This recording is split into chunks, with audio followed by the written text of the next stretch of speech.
très bonne question, hein. Mais il y a une question dans laquelle le mec, il dit carrément que je suis politiquement correct. Et j'ai envie de rire. Politiquement correct aujourd'hui sur les réseaux sociaux, sur YouTube, c'est pas de dire ce que je dis, hein, ou alors il y a un problème. Moi, c'est plutôt politiquement incorrect. Politiquement incorrect, plutôt politiquement correct aujourd'hui, c'est de dire Macron est un enfoiré, Bill Gates est un enfoiré, nos problèmes c'est les Rothschild, quoi d'autre? J'ai peut-être oublié des choses, hein, mais politiquement correct aujourd'hui, et vous verrez que c'est on nous manipule, on nous a volé, on nous a extorqué, blablabli, blablabla, blablabli, blablabla. Ça c'est politiquement incorrect. Correct, très très très correct. Et les gens, et même les politiciens, ont la trouille de dire l'inverse. Et il y a des gars comme moi qui en ont rien à faire et qui disent, à un certain moment, il faut regarder la réalité en face. Si tu manges des chips, d'accord? Tu bois de la bière tous les soirs, tu fais pas de sport et que tu grossis, très bon exemple au passage, ne va pas accuser Macron, d'accord? Ne va pas accuser Tata ou Tonton ou les multinationales, etc. C'est ta faute. C'est un peu de mindset. Et aujourd'hui, et je le dis et je le répète, on est dans une nouvelle économie. On a utilisé les politiques des années 50, 1950, 1960 et on pense qu'elles vont marcher en 2020. Et c'est là où on est complètement à côté de la plaque. On ne comprend pas que la dette, c'est nous. C'est-à-dire, l'État, il s'endette au nom des gens, d'accord? On n'a pas compris que les retraites, c'est nous. On n'a pas compris que les déficits, c'est nous. Que la seule manière de diminuer les déficits, c'est quoi? C'est de dépenser moins, d'investir plus, de gagner plus. Comment le faire? En augmentant la croissance, d'accord? Il n'y a pas 10 000 manières. Il y a une manière, c'est tu augmentes la croissance. Et bien évidemment, il y a la deuxième manière, c'est tu fais une politique d'austérité, c'est-à-dire que tu dis, bon, bah, on a moins de fonctionnaires, on a moins de dépenses publiques, on gère mieux l'argent, on évite les gaspillages. Alors bien sûr que l'État ne gère pas bien l'argent, bien sûr que les élus, voilà, mettre des ronds-points partout, etc. Bah oui, c'est des dépenses inutiles. C'est des dépenses inutiles. Ça, c'est la gestion. Mais il faut savoir que les gens, ils veulent ça. C'est-à-dire quand tu as, voilà, tu as le gros de la population qui est en Île-de-France. Tu as des gars qui sont dans des coins perdus et disent « Ouais, mais il nous faut des hôpitaux, il nous faut ceci, il nous faut cela. » Ouais, mais comment payer ça? Et en fait, c'est pas méchant ce que je dis, encore une fois, c'est réaliste. C'est réaliste. Et je ne suis pas politicien, donc c'est la raison pour laquelle. Parce que si j'étais politicien, mais là, je me ferais incendier. Je me ferais tuer. Je me ferais lyncher en disant ça. Donc, je n'ai même pas le courage de le dire. Je m'en fiche. D'accord? Je suis un économiste. Je suis, voilà, un expert en finance. Je suis un chef d'entreprise. J'ai une école. Et je préfère dire la vérité plutôt que de vous raconter des conneries. Donc, le politiquement correct, c'est de dire tout l'inverse de ce que je viens de dire. Le politiquement incorrect, c'est de dire la vérité. D'accord? La vérité, c'est quoi? C'est qu'à chaque fois qu'un dirigeant a voulu changer des choses, les gens se sont sortis dans la rue. Et on dit, c'est à cause des politiques, c'est à cause des... Macron, ça fait 3 ans qu'il est là, hein. On ne peut pas l'accuser de tout ce qui est... Il y a 40 ans, le gars, il a à peine 40 ans. Hein. Alors que les politiques, c'est ça, hein, 40 ans, 41 ans. La dette, ça a commencé, il n'était pas encore né. Hein. Macron, il n'était pas encore né, que ça commençait déjà à déconner. Hein. On ne va pas l'accuser de tous les problèmes de la planète, quoi. Hein. Après, c'est un homme politique, il essaie de faire avancer les choses à son niveau. C'est un homme, donc ça veut dire qu'il n'est pas parfait, et ça veut dire que ni moi, ni tous ceux qui le critiquent seront capables de mieux faire que lui. Parce qu'encore une fois, c'est comme, moi je vous dis, c'est comme les gars qui critiquent les joueurs de foot, mais tu les vois, ils n'iraient pas sur le terrain de foot. Ils ne feraient pas long feu sur un terrain de foot. Ou un ring de boxe. D'accord? Ils vont critiquer, ouais, tu boxes pas bien, tu t'es dégonflé, ou blablabla. Ouais, mais il ne tiendrait pas une seconde sur un ring. C'est la même chose en politique. On critique parce que c'est facile, mais on n'est pas à leur place.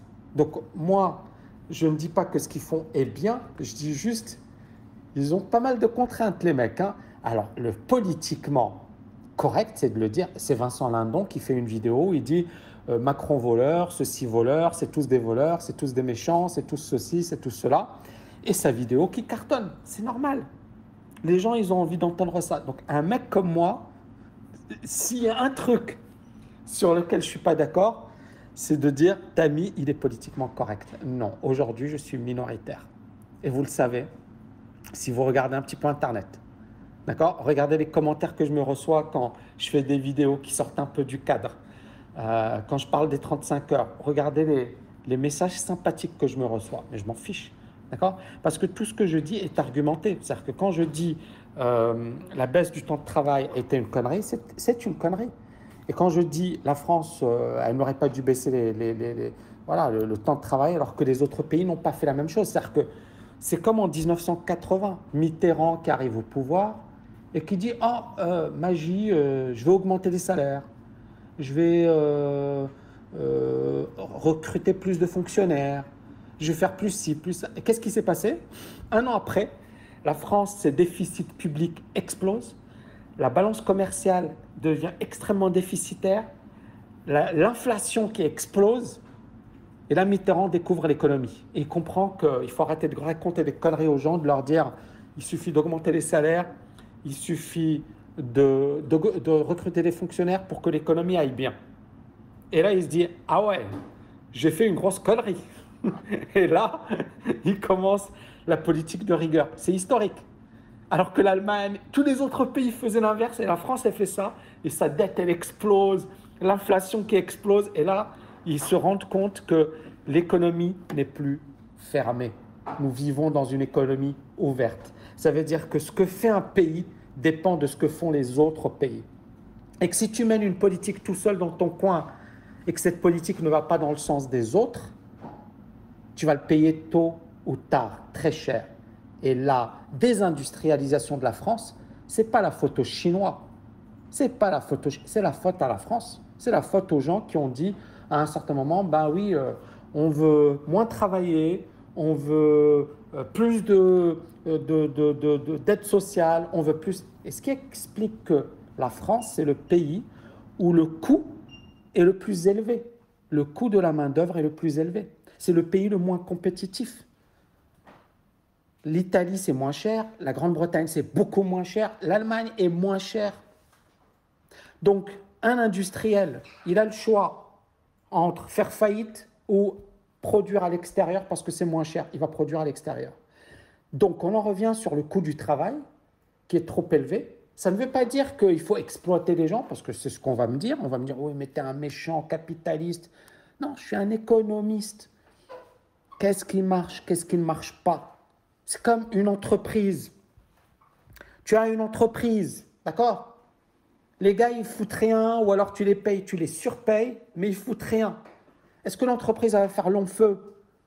La réponse est non. Eh bien, appliquez le même raisonnement à un État. D'accord?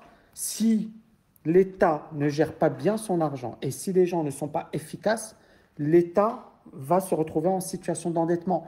Ce n'est pas méchant, ce n'est pas politiquement incorrect, ce n'est rien du tout. C'est juste du bon sens. Et enfin, dernier point, l'écologie.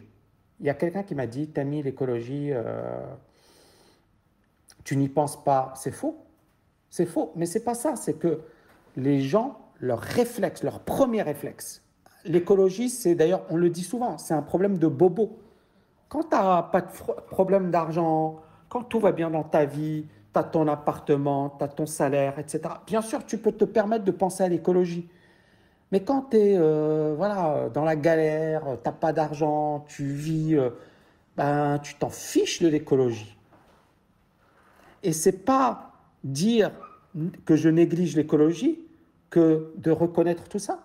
C'est des faits. D'accord? Mais ça, si la personne en question, elle n'a jamais vécu la misère, etc., elle ne peut pas le comprendre. Et moi, je ne vais pas dire, voilà, moi j'ai vécu des moments difficiles. Et j'ai vécu des moments où je me posais plein de questions et je pensais pas, oui, l'écologie et compagnie. Je pensais, est-ce que je vais pouvoir survivre?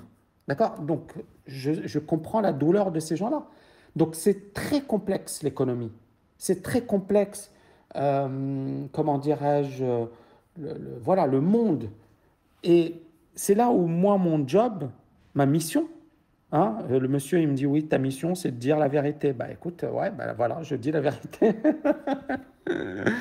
Et cette vérité fait pas plaisir à entendre, mais je la dis quand même. Et je sais que ça va m'apporter beaucoup de haters, mais je m'en fiche, parce que je préfère être politiquement voilà, minoritaire et plutôt que de dire voilà, du grand n'importe quoi et finalement de raconter des conneries parce que c'est populaire. Voilà, et c'est pas ça qui va nous faire avancer. Donc il faut regarder la réalité en face, les amis. Je sais que c'est pas un audio sympa, mais je voulais vous le dire quand même. Ciao.